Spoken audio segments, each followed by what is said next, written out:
Kembali lagi di Apa Kabar Indonesia, maksud kami Breaking News pemirsa. Kita masih bersama dengan Mas Heri Firmansyah.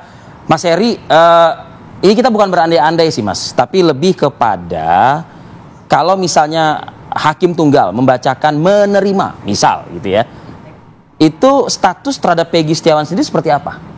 Menerima itu artinya kan status tersangka ini kan akhirnya dihentikan. Dicabut begitu ya? Betul. Dihentikan.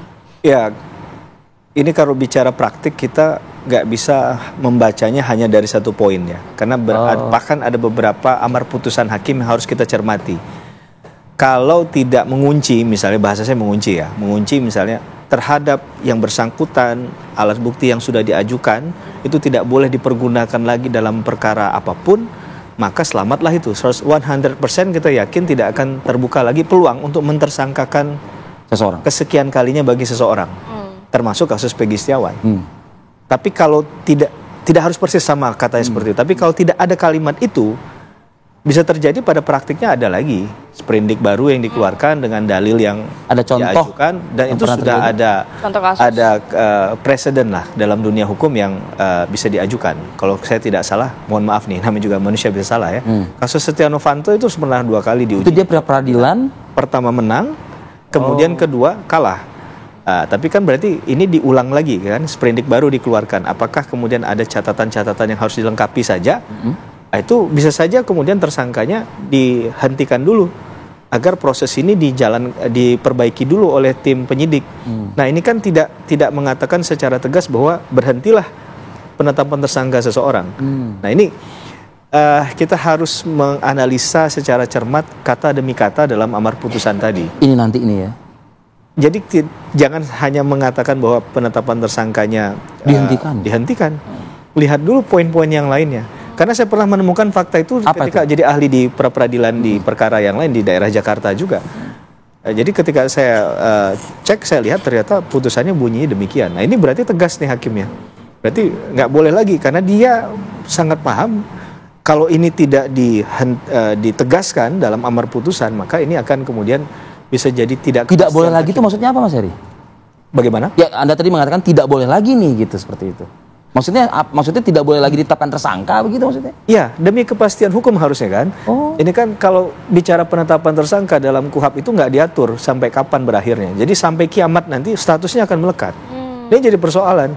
Orang itu akan dijudging oleh orang lain bahwa dia adalah pelaku, walaupun belum tentu dia bersalah karena tidak ada putusannya. Putusan yang final and binding tadi, karena dia belum sampai pada pokok perkara. Berarti kalau dari sisi Peggy-nya sendiri, kalau memang nanti hakim tunggal Eman ini akan memutuskan misalnya menerima permohonan ini, berarti harus melihat bawahnya juga ya. Kira-kira memungkinkan nggak nanti pihak kepolisian atau Polda Jawa Barat membuat sprindik baru dan lain sebagainya begitu? Ya, bahasa saya begini, putusan ini harus ekstrim kiri atau ekstrim kanan. Tidak boleh di tengah, ditabrak nanti dia. Kalau di jalan di tengah di sini, kayak di jalan di depan TV One ini, kalau di tengah-tengah akan ditabrak orang, akan bermasalah lagi. Jadi dia harus ekstrim kiri atau kanan.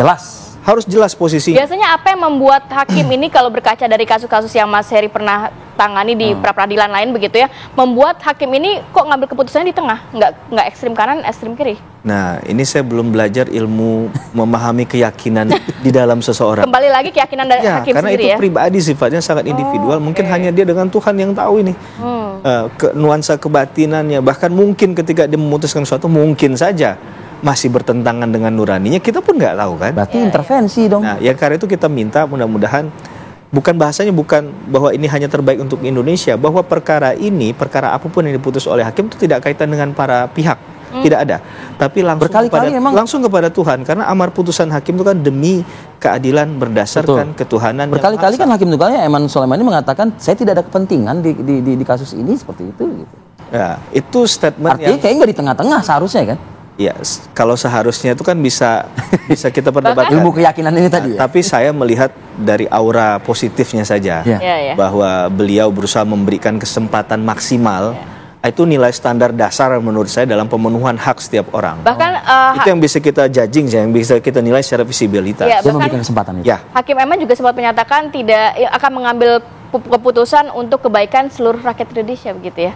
bukan hanya permohon atau si termohon saja. Ya, karena itu saya bilang tadi kalau boleh ditambahkan tadi harus ekstrem kiri dan kanan putusan itu, dan kemudian tidak ada urusan dengan pihak berperkara, bahkan kita masyarakat Indonesia pun tidak ada, langsung kepada Tuhan. Itu menurut saya harusnya jadi responsibility yang lebih menaikkan nilai moralitas dan kesungguhan dari hakim dalam menilai sesuatu perkara ya, bahwa tidak hanya nanti diuji lagi di tingkat berikutnya, nggak begitu. Tapi di sini adalah letak moral awal untuk menetapkan apakah ini kemudian bisa jadi benchmarking buat perkara-perkara yang lain. Ini yang menurut saya penting untuk dilihat. Sampai berapa kali mungkin Mas untuk pra peradilan, dalam arti nanti bikin sprindik baru, kemudian pra peradilan lagi. Ini apakah memang dibatasi oleh hukum kita atau gimana biasanya? Nah, kalau tadi berkaitan dengan penetapan tersangka dan kita sepakat di KUHP belum ada sampai detik ini yang mengaturnya berkaitan dengan batas kapan itu, maka ya penetapan tersangka tadi kita akan katakan sampai kiamat pun makan berpotensi kan? Kecuali kiamat, kalau enggak mungkin mohon maaf orang tersebut meninggal dunia. Maka perkara urusan dunianya sudah selesai. Nah, tapi persoalan ini akan menjadi muncul. Maka tadi saya katakan putusan ini harus berani mengambil apapun. Jadi tekanan publik itu disingkirkan dulu. Kalimat-kalimat netizen di ruang media sosial juga sangat ditepikan. Karena kita tidak tahu juga apa yang sebenarnya terjadi ketika hakim menilai sesuatu itu, kan dia pasti sudah punya judging juga. Nah, itu yang kita nggak bisa salahkan. Apakah kemudian penilaian hakim itu kita anggap salah atau tidak?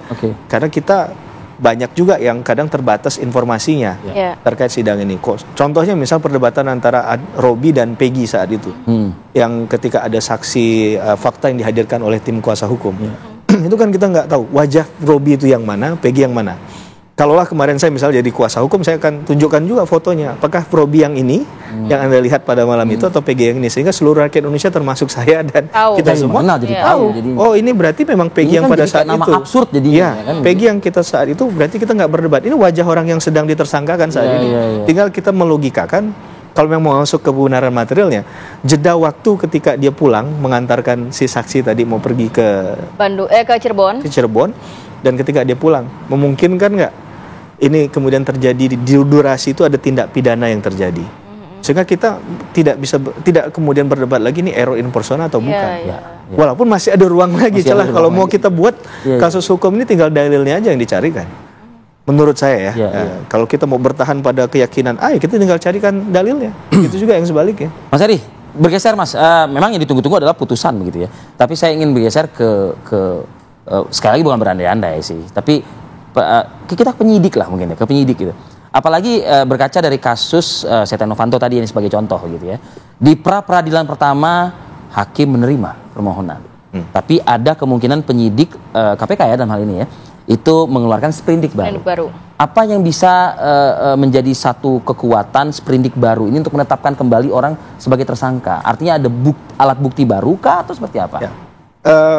Saya yakin dan percaya ini sistem yang saling berkelanjutan. Maka sangat mungkin ada catatan kaki sebelumnya, termasuk hakim yang mengatakan mengapa kali ini ditolak misalnya, karena ada hal yang harus kamu lengkapi. Nah, ini yang kemudian dilengkapi kemudian, misalnya ada saksi-saksi yang dianggap kunci tapi belum diperiksa, dan ketika pas sudah diperiksa meyakinkan juga keyakinan mereka yang awal, maka nggak bisa ditolak lagi. Maka dia mengatakan ini sudah kami periksa semua, apalagi dalil penolakannya, dan ini menguatkan bahkan pernyataan kami. Ya sudah, clean and clear di situ. Jadi tinggal kita tapi yang kita nggak tahu kan catatan kaki apa ini yang kemudian dibuat di sana. Kalau itu misalnya minor ya bisa disegerakan. Tapi ketika misalnya saksi kuncinya meninggal dunia, keluar negeri, hilang dan lain sebagainya, dan ini PR yang bagaimana? Itu pertanyaan saya. Jadi artinya penyidik bisa mengeluarkan sprindik baru dengan apa kira-kira? Konteksnya kita bawa ke kasus Peggy Setiawan ini. Termasuk apa gitu loh? Termasuk hal yang tadi baru. sudah saya jelaskan ya. Tapi maksud saya termasuk jangan sampai akhirnya memaksakan. Kalau memang tidak ada ya sudah begitu. Bahkan putusan hakim kan yang paling ekstrim adalah lebih baik membebaskan 1000 orang bersalah daripada menghukum 1 orang yang tidak bersalah. Begitu hati-hatinya. Maka bicara penetapan tersangka, penyidikan itu kehati-hatian, prinsip kehati-hatiannya. Bukan hanya kecepatan, tapi dari perspektif penyidik kita bisa paham. Pasti kecepatan, bukan hanya kehati-hatian. Kalau yang mana yang dominan ya. Logika normatifnya harusnya dua-duanya sama kuat. Tapi ketika dipraktik kadang mereka lebih mementingkan kecepatan. Ya, nanti ini melarikan diri, menghilangkan barang. Oke, pertanyaan saya begini deh ke Mas Heri gitu. Masih memungkinkankah penyidik mengeluarkan sprindik lagi terhadap kasus Peggy Setiawan? Sekali lagi ini masalah Ini jadi ilmunya Kalau nanti berbicara kemungkinan masih bisa begitu ya. khawatir bukan ilmu hukum, jadi ilmu nujum gitu kan. Jadi akhirnya nggak bisa ditarik Ini kesimpulan. nggak pakai cek kodam di sini. Kodam bahaya lagi. Jadi menurut saya kalau hal semacam itu kita kembalikan ke normatif lah. Baik, Intinya jangan sampai kita memaksakan, dan kita berharap begini, kasus Peggy Setiawan ini jadi milestone bahwa Peggy Setiawan sangat bersyukur. Oke. Seluruh rakyat Indonesia tertuju matanya pada perkara ini. Ya. All eyes on Peggy Setiawan case. Tapi bagaimana teman-teman yang lain yang juga punya mungkin perkara yang sama? Ada multiplier effect. Khawatir saya kasus akan ini bermunculan lagi akan bermunculan lagi kasus 8-10 tahun yang lalu diangkat kembali dan harus siap dihadapi. Baik.